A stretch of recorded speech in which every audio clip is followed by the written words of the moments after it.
Good morning guys! Dahil mainit po kahapon so nakapag-charge kami ng medyo marami or nakapag-harvest tayo doon sa ating solar panel kaya ginagamit namin ito siya ngayon ni Teddy para sa aming electric fan at saka po itong ceiling fan. So libre po yung aming ginagamit na electricity ngayon. Ito nga po pala yung aming power bank na charge ko rin po ngayon sa solar. So tignan po natin ito sa labas.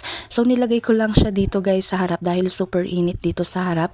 Ayan po yung ating flash fish na solar panel. So ito po ay foldable kaya pwede po natin siya madala kahit saan. So ayan po si Haring Araw. And ito naman po yung ating solar light.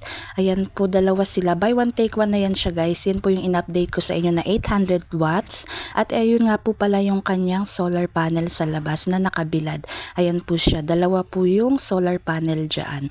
And malaking tulong din ito siya guys dahil nagagamit namin sila lahat lalo na kapag dumilim na or kapag gabi na. Ito nga po pala yung ating isa pang solar power station. Ayan po, so 3 bars na siya kaagad dahil nga po mainit. So nakakapag-harvest tayo kaagad ng maraming libreng kuryente. Ayan po siya.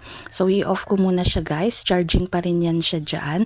Ito nga pala dahil tanghali na so wala na pong tubig sa gripo. Ayan po, maghuhugas po sana ako. Buti na lang, ito nga po ang laking tulong nitong shower na nabili ko. Automatic shower po yan siya and na-charge ko na rin po yung kanyang, ayan po, parang machine niya para panghigop ng tubig. Ayan po, yun lamang ang aking update for today's video. Thanks for watching. Bye-bye!